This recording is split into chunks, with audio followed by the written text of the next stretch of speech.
ചെണ്ടയുടെ ഈ ശബ്ദമാണ് നമ്മളെല്ലാവരും ചെണ്ട മേടിക്കുമ്പോൾ ആഗ്രഹിക്കുന്ന ഒരു ശബ്ദം. പക്ഷേ പലർക്കും ചെണ്ട മേടിക്കുന്ന സമയത്ത് എവിടുന്ന് ചെണ്ട മേടിക്കുകയും ഇതിൻ്റെ ആദ്യത്തെ ഒരു വലി കഴിഞ്ഞിട്ടാണ് ചെണ്ട നിങ്ങൾക്ക് തരിക.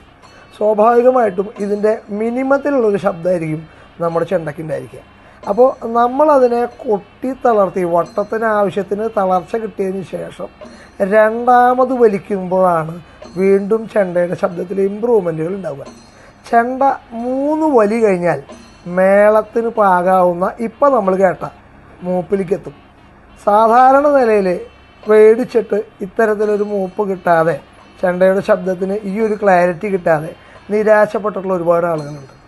ഞാനൊരു കാര്യം ഗ്യാരണ്ടി പറയുന്നത്, വാദ്യയിൽ നിന്ന് നിങ്ങൾ മേടിക്കുന്ന ചെണ്ടയിൽ 3 വലി കഴിഞ്ഞിട്ട് ഇതുപോലെ മേളത്തിൻ്റെ മൂപ്പായിട്ടില്ല എന്നുണ്ടെങ്കിൽ ആ ചെണ്ട തിരിച്ചെടുക്കാൻ വാദ്യ തയ്യാറാണ്. അത്രയും ഉറപ്പോടുകൂടി ഒരു കോൺഫിഡൻസോട് കൂടിയിട്ടാണ് നമ്മൾ നിങ്ങളുടെ മുന്നിലേക്ക് ചെണ്ടയെ അവതരിപ്പിക്കുന്നത്.